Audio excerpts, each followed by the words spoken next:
We welcome in a man who was born with basketball in his blood, a McDonald's All-American, FIBA America's League MVP, member of the 2015 United States team that placed bronze in the Pan American Games.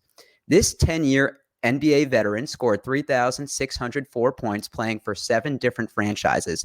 He also played overseas for a few teams, so he got his traveling in prior to this pandemic. This Capricorn is a current regional rep for the National Basketball Players Association. The man with the charismatic smile that could convince carnivores to go plant-based. Although he doesn't put the grocery cart back where it belongs, he's parked in for this interview.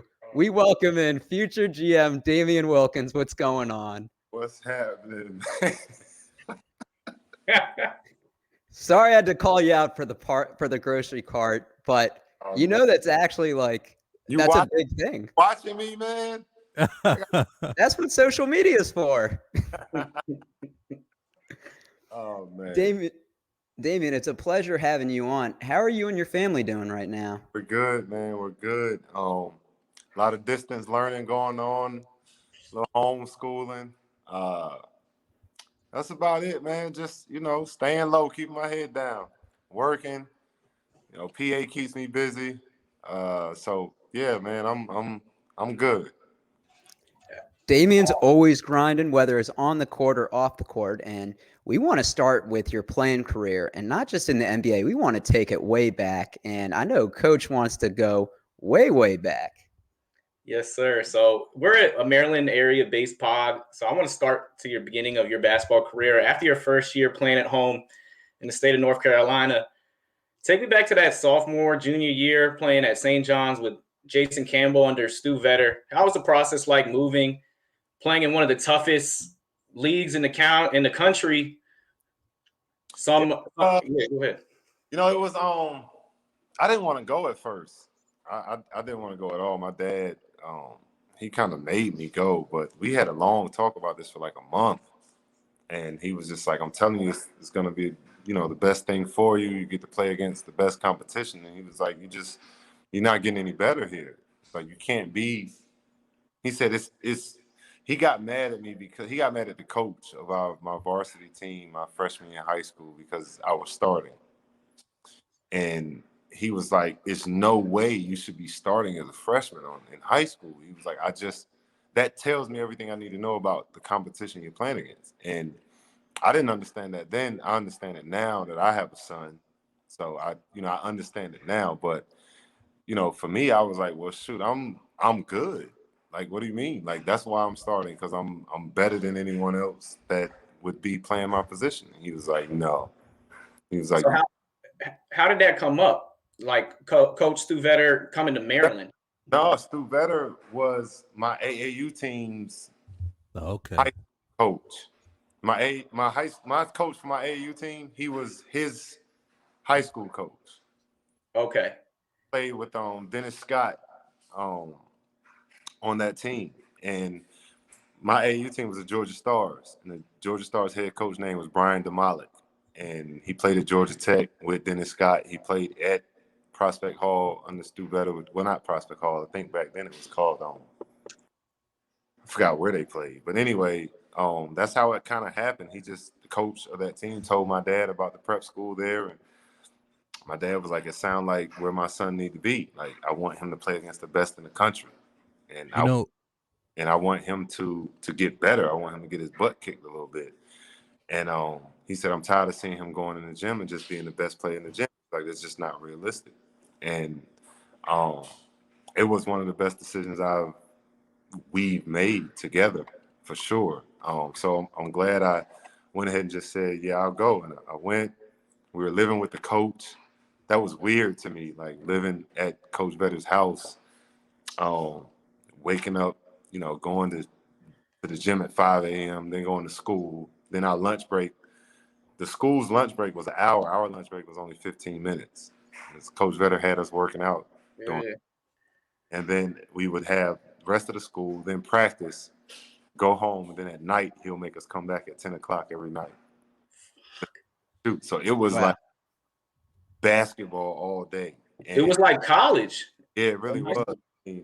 But he knew, like, he's like, look, he would tell us, he's like, look, we're not here for school.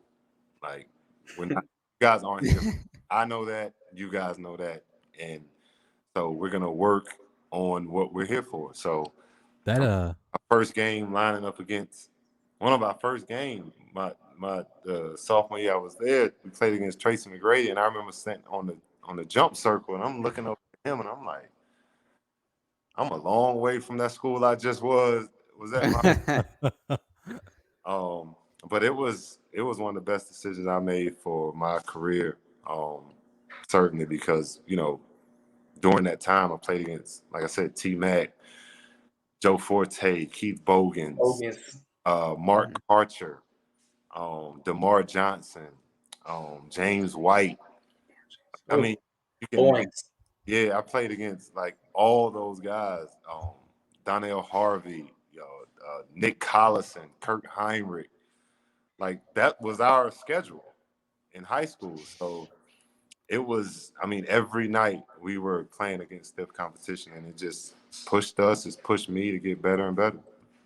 Yeah, and your next step, because you didn't stay in the Maryland area, we didn't have a chance to watch you in high school, but you played your high school ball at Dr. Phillips High School in Orlando, Florida. And as Yeah. a senior in 1999, you were a monster for the Panthers, setting school records for rebounds in a game with 14, steals 8, and rebounds in a season with 389, while leading the team to a 25-8 record and a district championship. You received All-American honors and are the only representative from that school to play in the McDonald's All-American game. And I know Brad wanted to kind of touch on, coming from a family of basketball and how that develops your skill set.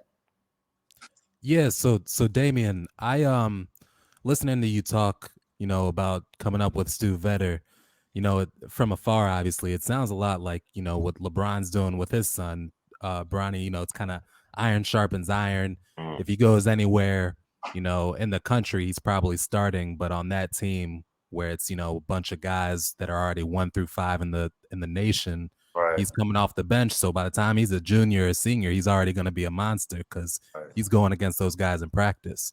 So I'm curious for you, it's not enough to just be tall or it's not exactly that you had your father or your uncle giving you the tricks of the trade at all times growing up. So I'm curious, how did you go about curating your skill set at an early age? Was it just that iron sharpens iron? It really was. I mean, I really, to be honest with you, again, my freshman year in high school, I didn't have much of a work ethic. I was just better than everyone else, and I knew that. Once I got to Prospect Hall, I think that's where I developed the work ethic. And my dad has always instilled in me hard work, so I wasn't afraid of hard work. But that year in high school in particular, like, I just didn't have to work hard. Mm-hmm. And once I got with Coach Vetter and the competition got stiffer, I realized that, like, there were places that these guys are going, and that's my competition. So in order to surpass those guys or get to those same places or higher, I had to put time into my game. So that year, like I said, my sophomore year with Coach Vetter, it started kind of the snowball effect of me realizing how much work I had to put in to be as good as I wanted to be. And, playing in his system, him, demanding so much out of myself and Jason Capel, he never put us on the same team in practice, and we were starters together. And he always matched us up with each other. So we were pushing each other every day, just kind of to get better, even to the point where I didn't even like Jason Capel my first yeah, I couldn't stand him. And we were living in the same house. Like, I would literally walk past him and not speak to him. I just did not like him, and I think Coach Vetter liked that. That was the type of guy he was. He wanted guys with an edge, and I just, he was light skinned. You know what I mean? Like, I didn't like him, and like, I just did not like that guy. But like, he made me so much better.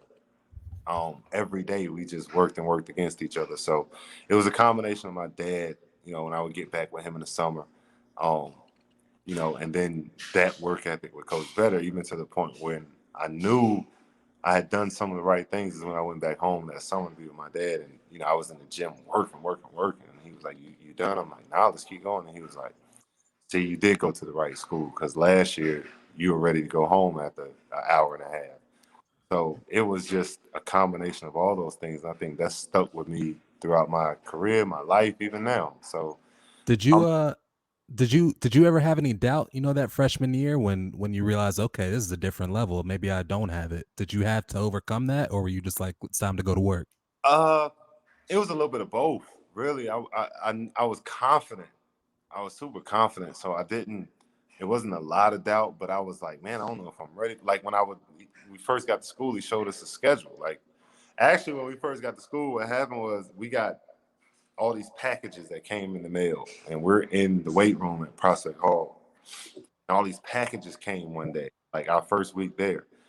And we opened up the packages, all brand Jordan stuff, right? And we was the first team, us and Oak Hill were the first high school team to be brand Jordan high schools. And I'm looking in the box, I'm like, this shit is real. Like you can't just wear anything. We got brand Jordan stuff. Like with that logo, it did something to you back then, even now. Yeah. Right. So it was just one of those things where I was like, okay. And then he showed us the schedule. Like that same day, he showed us our schedule, and I'm looking, and he had Mount Zion, and then in parentheses on the side, he wrote the name of the guys on the team who were like those guys. And I'm like, we got to play against T-Mac. Who matchup is that? So I'm like, who? Like me and Jason, Kate, we looking at each other like, you got him? like, Your sound cut off. hear me? Yeah, now we can hear you. Okay. Yeah, so it was one of those things, man, where it was just kind of like I knew then that what we're doing now is real. Like we're in the real, we're in the big leagues now. So it wasn't a doubt, it was more like it was an excitement, but it was a nervousness too, because I wanted to make sure that I was ready. So what that did, it made me go harder. It was like, okay, I got to get to it. Mm-hmm. And you talk about going to the big leagues, and your game caught a lot of eyes as you were the number 11 recruit out of high school, and you started your college career at NC State.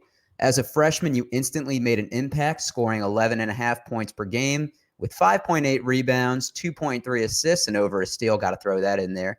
Your stats were very identical your sophomore year with a slight bump in scoring, assists, and steals. And after 2 years of playing for the Wolfpack and looking pretty promising, you initially entered the 2001 NBA draft, but decided to withdraw and transfer to the University of Georgia. Now, I'm curious because you played in a tough conference in the ACC and put up good numbers. I'm sure your initial decision to declare for the draft wasn't spontaneous, but what made you change your mind? Well, that's a backstory to that as well. The reason why I chose NC State, because I was living with my mom before I moved in with my dad. I didn't move in with my dad until I was 14 years old. And my mom lived an hour and a half from North Carolina State's campus. And she never saw me play at my freshman, sophomore, junior, and senior year of high school, like not one game. And so when I went, that was the only reason I went to North Carolina State. It had nothing to do with the school, the system, the coach, the campus, nothing. Was NC State closer to mom than like North Carolina or Duke or some of those schools? Raleigh is closer to Eastern North Carolina than those other schools. Well, they're all kind of in the same triangle, but Raleigh was. I didn't want to go to North Carolina because Jason Capel was there. Yeah. And I couldn't stand Duke. I didn't like Duke at all. I didn't want the temp haircut. I just didn't like Duke. But they recruited me. Also, Connecticut recruited me, and I wanted to go there. Oh, we cut out with your sound again. Can you hear me? Yeah. I was gonna go to Connecticut, but Connecticut was wing U. Like if you were a wing with Connecticut, you were going to the NBA. That's just like that's what I called it. That's what everyone I knew called it back then, wing U. So it was between Connecticut, Florida, Kentucky. Who was the other one? I had a wild card in there. UCLA. Okay. But I chose North Carolina State only because I wanted my mom to see me play. And I wasn't thrilled about the decision, but I was like, you know what? I'm just going to go ahead and try to put up some good numbers my freshman year. See what happens. If it doesn't work out the way I wanted, I'll stay another year and then I'm out.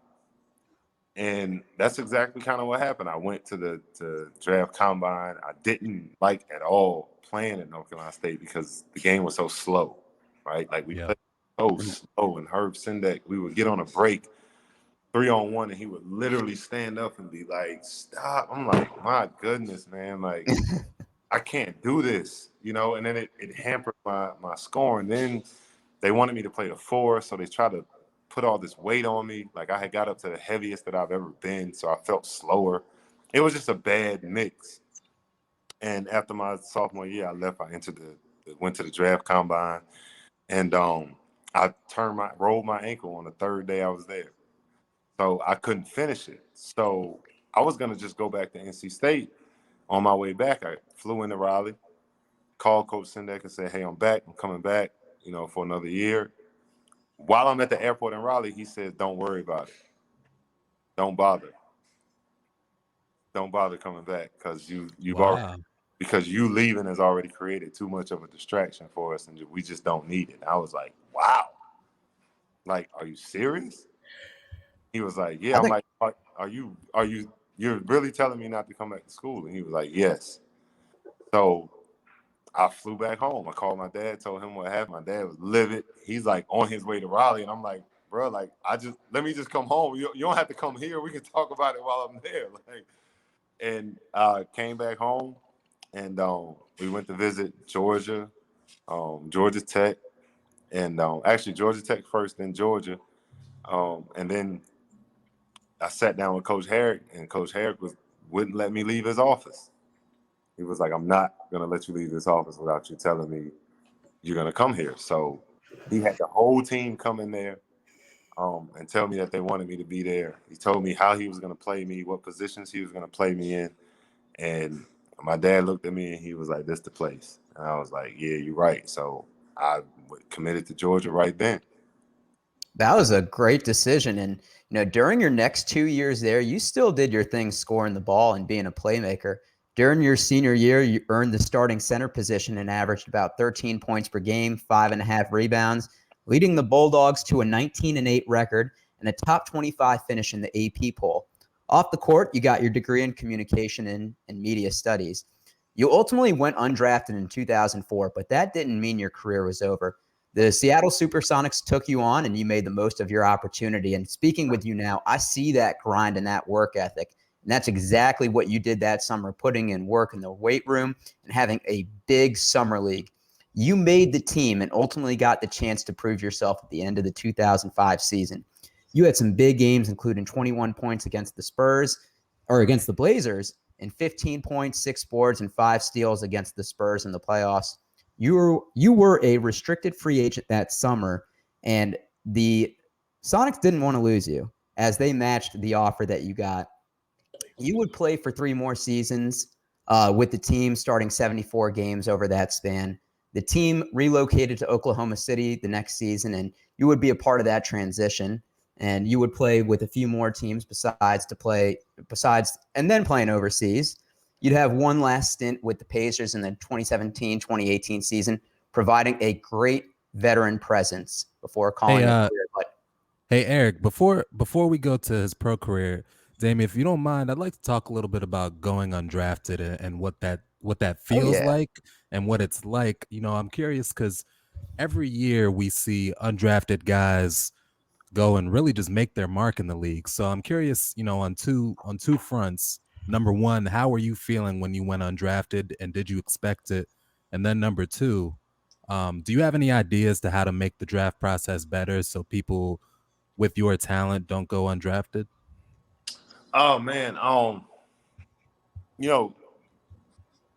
college was not what I expected, as a whole, right? Like you come out of high school being top 5, top 10 in the country.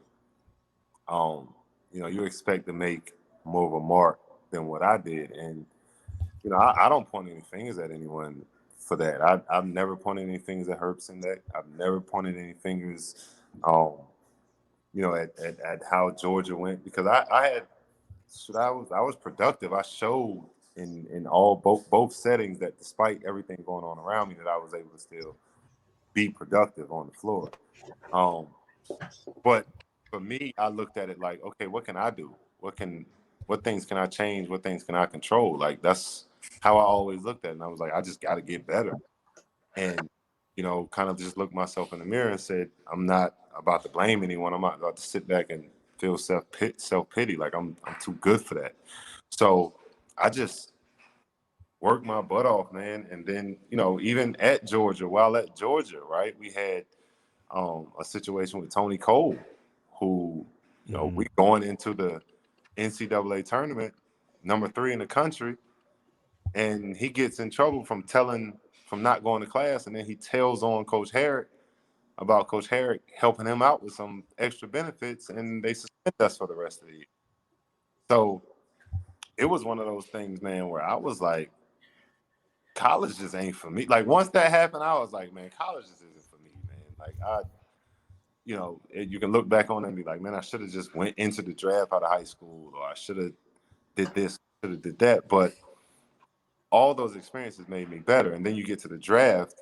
I'm sitting at the draft. I went, against my agent's wishes. He told me not to go because he was like, I don't know. He said Miami has high interest at the 19th pick, but I don't know for sure. He was like, but I wouldn't go if I was you because I just don't know yet. I'm not hearing anything from anyone else. I said, man, I'm going. And I went, and they didn't call my name. Miami took the real right at the time. And they told my agent the reason why they didn't take me is because they feared that they would probably have to play me. And they didn't want to take anyone in that draft that they would have to play right away. So I went home. 2 weeks later, I get a call from Nate McMillan. And the first thing I did when I went home, I just got back in the gym. Like, that was my therapist, being inside the gym. So I get a call from Nate 2 weeks later. I go to Summer League. I play well in Summer League. He called me back, tell me to come to vet camp. I come to vet camp over the summer. I'm literally in Seattle from 3 days after Summer League and all the way until the end of my rookie season. Like, I just spent the entire summer there, just working, and it paid off. And even my rookie year, I didn't play, I think, in the first probably 60 games or something like that. Like, I didn't play at all. And then all of a sudden, Rashad gets hurt, Vladimir Radmanovich gets hurt, and I've been hanging with Ray Allen the whole time. So I was prepared. Physically I was prepared, but mentally more than anything, probably more than any rookie in the league that year, I was prepared just because of who my vet was. And those guys got hurt against Portland one night, and I came in the second quarter, ended the game with 21 points and a game-saving steal. And the rest, as they say, It's history. History. So yeah, and that's a great vet to have in Ray. And man, you played so well against Portland, they wanted you, so they signed the dotted line before Seattle said no, we need to retain this guy. But I want to talk about some of those highlight moments, and the first one was with Coach Nate, and I know this is a good date for you, November 16, 2007, for Seattle. It was not Kevin Durant, but you that went off for a career high 41-9 versus Atlanta, battling Joe Johnson play for play, who had 39 himself. You guys had the victory, 126 to 123. You shot 15 for 20. I mean, lights out, 4 for 5 from 3-point range. How fun was that playing, going heads up with Joe, and then ultimately putting a 40-piece in the win together? Oh man, that was like one of those things, man, where okay, I see you. Be careful. Sorry, my son was leaving. You're good. Man, that was one of those games, man, where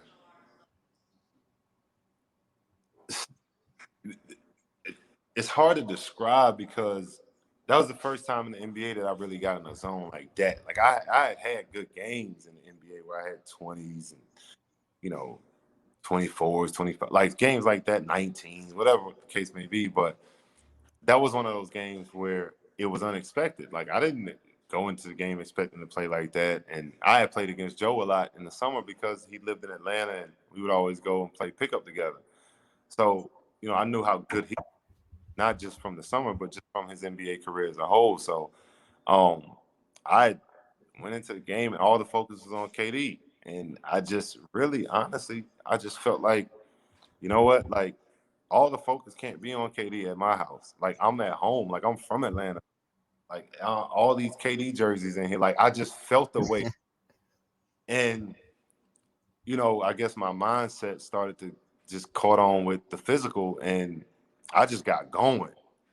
And like, you know, it was times where KD was like this, like waiting for the ball. And I'm like, I'm shooting. I'm at the crib. I'm going in. And then as the game went on, he was like, keep going, keep going. And that's when I knew, like when he's telling you to shoot the ball, like, and at that time, like if you go back and look at the stats, like KD was really super inefficient. That was inefficient KD. That was like 10 for 31 KD. You know, that was like routine every other night. He was like, he may score 40, but then the next night he may score 40 again, but he may take 40 shots to get it. Like he was just shooting like all the time. So for him, I'm pretty sure he was like low 40s that first rookie year. Yeah.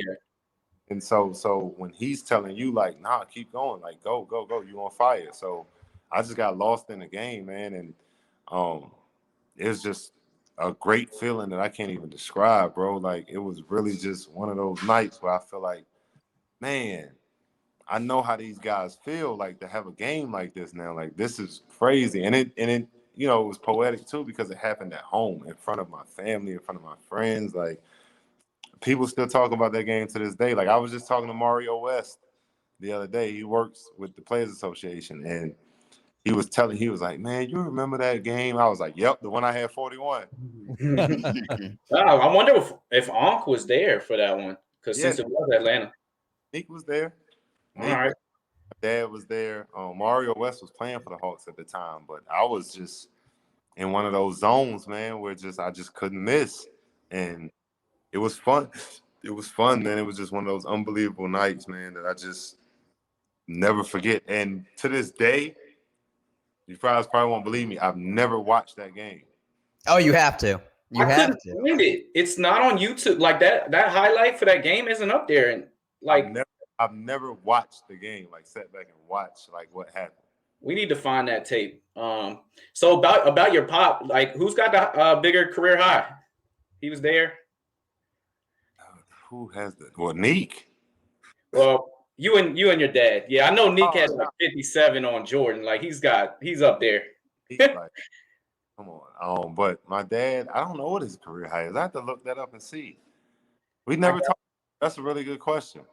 He had his sophomore year, his second year, his best year, he had 43. So he upped you by 2 points. Upped me by 2 points. He remembers that. Trust me. Like we're Wilkins. That's competitive family, and you know we'll talk about games and basketball and scores that we had, and then here comes Neek with like, well, yeah, you know, I had 60 once. You know? so they might not have that 41 on tape, Warren. If they do, send it to Triple Play because we need to see that. Send it to D Wilk. He needs to see it. But a couple highlights that I just, oh man, they're breathtaking. Two in particular. One inbound pass comes in, you catch it. KG's under the rim, he meets you, and it just smack. That one, and I know he chirps with the best of them, so to get him to maybe be quiet for maybe, 2 seconds, whatever it was, like, oh, you muted. Only 2 seconds. Can you hear me? I can hear you now. Oh, yeah, I said only 2 seconds. You know, KG doesn't stop. No, he's coming. And the other one is I know you explained your interaction with Kobe, and you said like it's going to look a lot fast to you, but it's going to be slow to me. And then on a fast break at that, he's chasing. LO meets you at the rim, and again you catch another one. You got Kobe on a poster and KG. So take me through those 2 moments. I have that picture somewhere. I have that picture too. It's like a picture of like me dunking on them, like, because every time I tell people that, they don't believe me. So I got to refer to the picture. But that, man, the one on KG was kind of just sneaky. I don't think he thought that was gonna happen, right? Like, he didn't think that was gonna happen, and I was like, I can't lay it up. It's KG. Like, I can't. I got to try to attack the rim. So, I got lucky with that one. And then the one on with Kobe, it was literally right before we were having a conversation. It, it was, as a matter of fact, hold on. I don't have that picture up, but I have the conversation we were having. You kind of slowed up a little bit, like right before takeoff. There we go. I love it. I love it. Yeah. Oh, yeah. That's So I used to look up to you my whole life conversation. yeah, that was the conversation right there. And he said to me, what you said exactly. Look, I just asked him, I said, how is the game? Like, how does the game like feel so slowly? Like, it looks like you're not being rushed at all. Like what? How do you get there? I wanted to know how you get to the point where you're not going 100 miles per hour. Like, because everything in college is, even your workouts, it's like zoom, zoom, zoom, zoom, zoom. Like, but when you get to the NBA, guys are just moving at their own pace. It's like no one's rushing anything, right? So, he said to me, he's like, the game is just super slow to me. Like, it's and it'll slow down for you the more you play. And I remember the last thing he said was, he's like, I'll show you, don't worry about it. Watch this fadeaway I'm about to do to you when we go down the other end.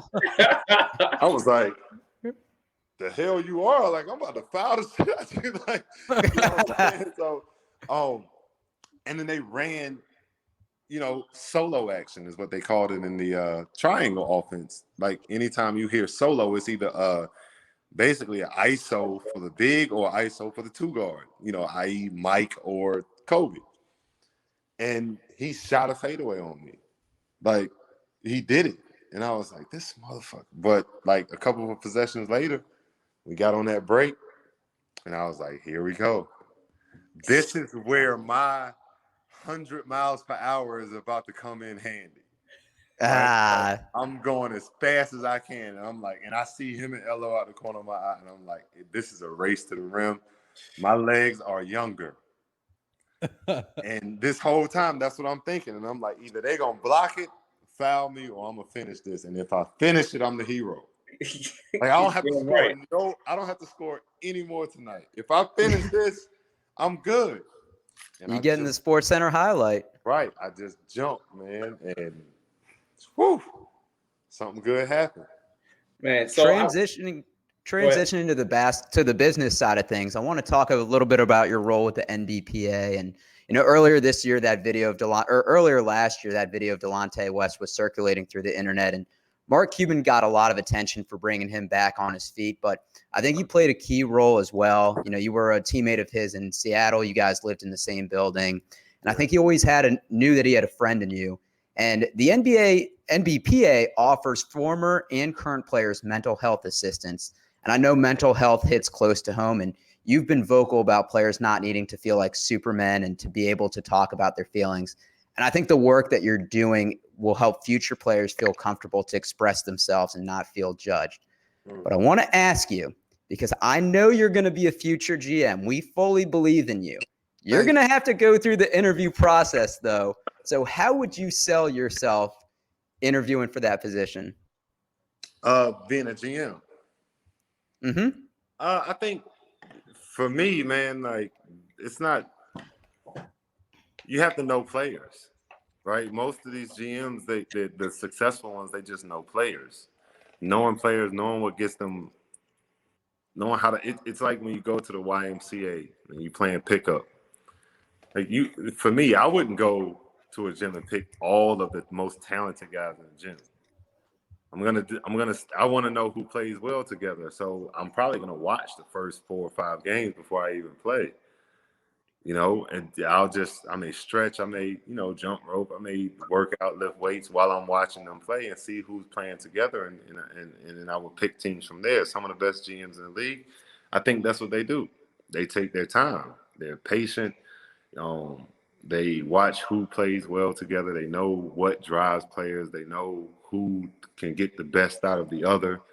They know if Draymond plays well with Steph because he can trust them, right? Like those are type of intangibles that you have to, that I feel like or think you should know to be a good GM. So for me, I played at every level you can play in. You know, I was good in college. I was good in high school.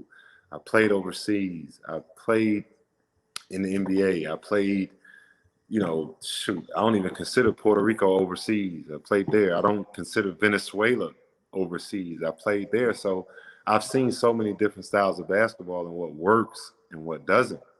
And I think the biggest attribute I have is that all the experience that I've had, I've seen, I've been around. I don't know everything, but I know that. And for me, man, like, and then being here with the Players Association, like it's been like tutoring on the go. On like I'm over the leadership development program, which is a program that helps players get in those positions of scouting, of front office, of management, of coaching, all those things. And I've been doing this for 5 years now. I'm a member of the Sloan MIT conference that talks about basketball analytics and sports analytics. All those things that I do to study, to prepare for those things is what ultimately is going to make me a good GM. Now, will I still have things to learn, nuances, salary cap stuff? Yeah, but you can't tell me one GM in the league right now that knows the collective bargaining agreement front to back. You can't possibly know it because it changes every day. Yeah. So, you know, those things, I'm going to learn those things just based on who I work with. And then also hiring people to put around me that know more than me. You know, You're hired. That's You're funny hired. that you mentioned the Warriors, because I was talking to Brad, and I was like, I thought you'd be a great fit with that team. You have a really good IQ. You're a really good defender. You would fit in that system. You could even play stretch five at these times. But my question after that is, you've never been like a superstar. You've just been a great overall player with great IQ and to me just like a winning type of player. Do you think that a different team, a different circumstance alters what people think about your NBA trajectory? And do you think these situations really mold careers? I do. And then I would also add to that and say that, like, quite frankly, I played in the NBA for 10 years. Really couldn't care less what anyone thinks about what I did. Like, that's the pinnacle of basketball. Like, it's only 450 guys a year that does it. It's only 5,000 guys who played it. I did it, undrafted for 10 years. I already beat the odds. So I didn't need to be a superstar. I don't care to be one now. Like, my son thinks I'm the best player in the NBA still. There we go. Like, there we go. For me, I'm not egotistical about it, right? Like, I don't, you know, I hit the lottery, bro. Like, you know what I'm saying? Like, so it's not one of those things where, like, I think too many guys don't get those front office positions and managerial positions because they carry ego in it. Whereas they don't care in a front office how good you were as a player.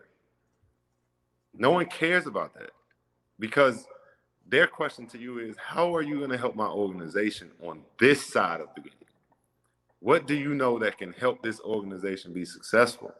That's all they care about. They don't care about how many points you scored.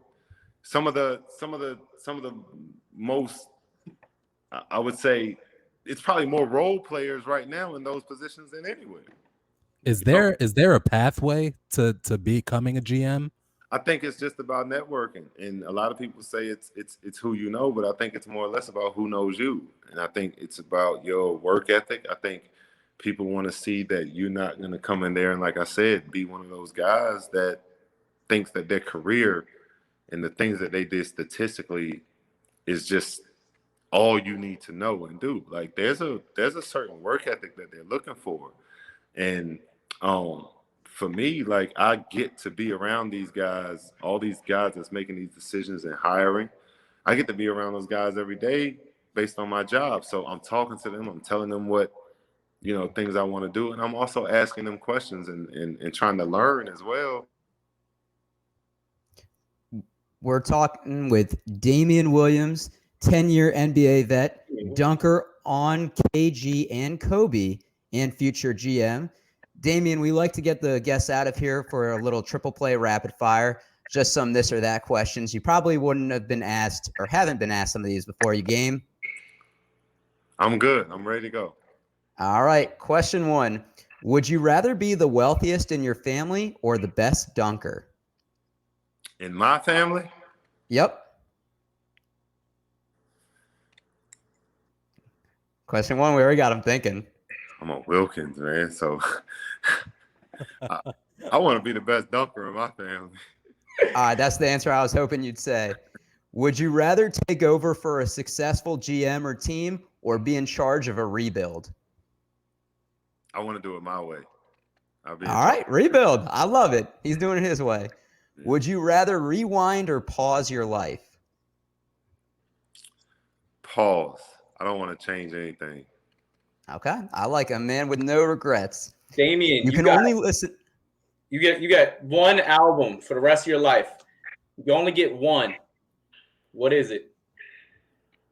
I'll probably flip a coin between Reasonable Doubt and Illmatic. We'll give you both of them. And those are the ones I'm taking too. Yeah. All right. Would you rather not be able to go to the gym for a month or no social media for 3 months? No social media for 3 months. What if it was 6 months? Then so be it. Okay. All right. I like it. The man still got to go to the gym. Would you rather a bell go off every time you're horny or never be horny again? That bell can go off every day. I'm still a man. That bell can go off all day long for all I care. The man doesn't care. He does not care. You can only use one utensil for the rest of your life.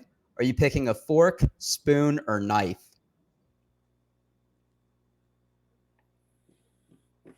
I'm a plant-based guy, so I'll take a spoon. What? The correct answer is fork. I'll take a spoon. I don't dig into a lot of food that I eat, really. I don't eat chicken. I don't need a fork. What about salad? Salad? I'm not a big salad guy. I'm more beans and rice and vegetables and a plant-based burger or. How do you cut the burger then? You can use the fork to cut the burger up. You can't do that with a spoon. You use utensils on a burger? I was about to say you don't need to cut a burger. I'm just saying you can. All right, fine. I'll lose this battle, but I'm still sticking with the fork. We got a couple left. Would you rather wear a cape or an eye patch for a month? Cape. Okay. I feel like you can explain the cape easier. Can. And then this is a good one. I'm interested to hear your answer. It's better than the horny one? You tell me. Would you rather fight Mike Tyson or talk like him for the rest of your life?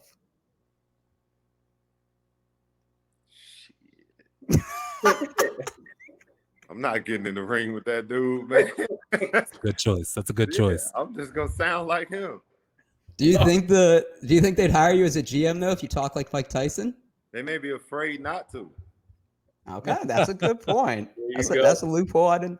That's a loophole I didn't think about. Hey, Last Eric, one here. I got one. A family 3-on-3. This is a weird one. A dad, uncle, and son matchup.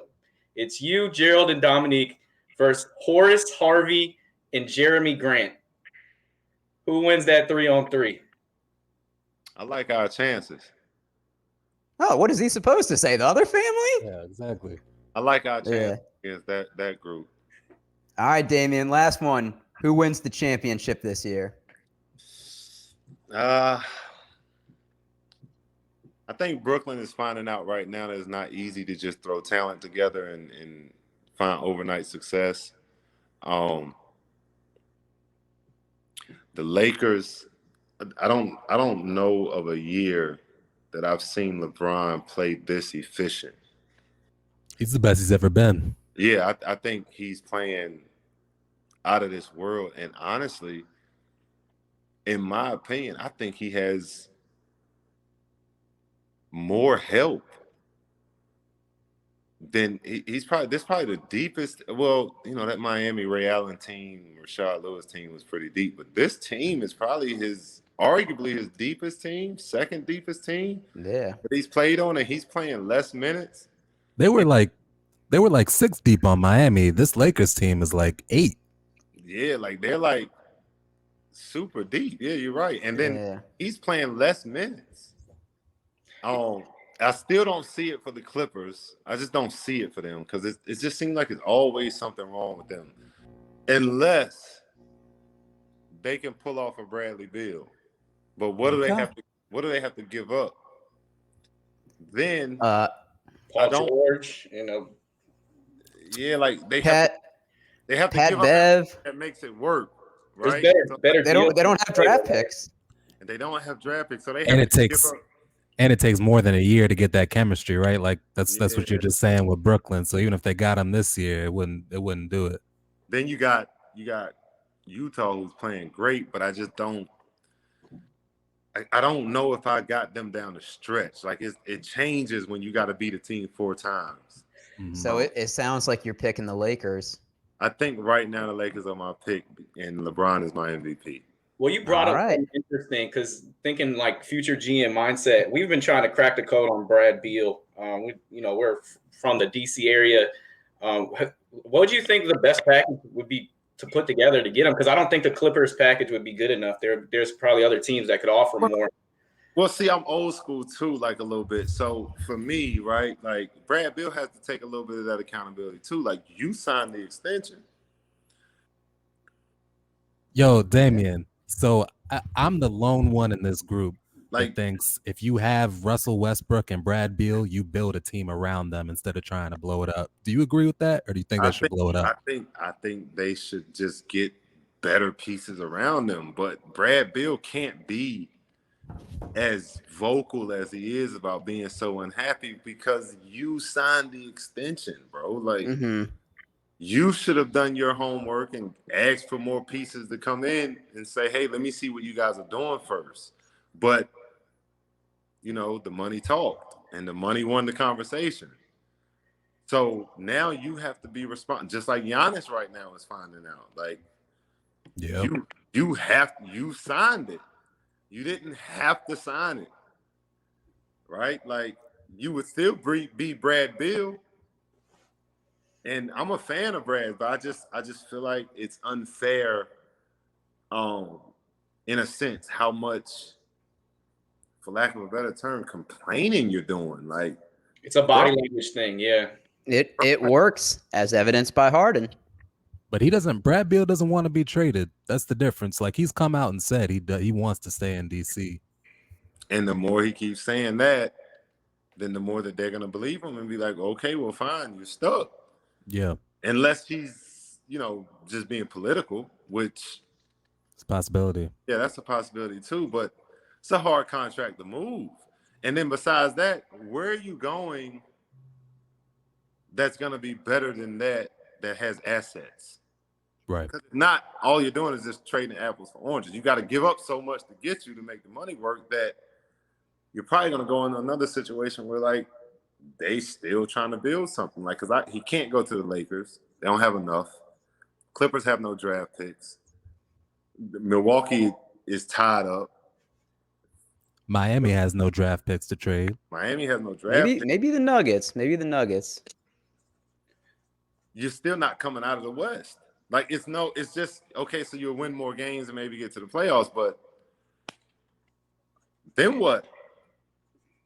That's true. Yeah, I was thinking about Atlanta because John Collins is on the end of his contract. They got some young pieces. They got Reddish and Hunter and Herter, and then they still put a lot of money into these veteran guys for the summer with Gallo and Bogdanovich, and you got Capella. Nah, man, Wizards need 2 3-and-D wings. Get some defense around them. Get some shooters. And just run it with Russell Westbrook and Brad Beal, man. If he goes to Atlanta, or if he comes to Atlanta, it's him and Trae Young. Yeah. That's not enough. That's not That's enough. the highest scoring backcourt that doesn't play defense. Exactly. So they're gonna get 80 and give up 120. Yep. Mm-hmm. They got Well, we Rondo. appreciate Damien, we appreciate you taking some time to talk with us. If you want to follow him, and he is a great social media follow, although he has no problem giving it up, you can follow him on Twitter at dwilkins3000 or on IG at dwilk3000 as well. We appreciate you guys tuning in. Make sure you listen to some future shows, and everybody stay safe.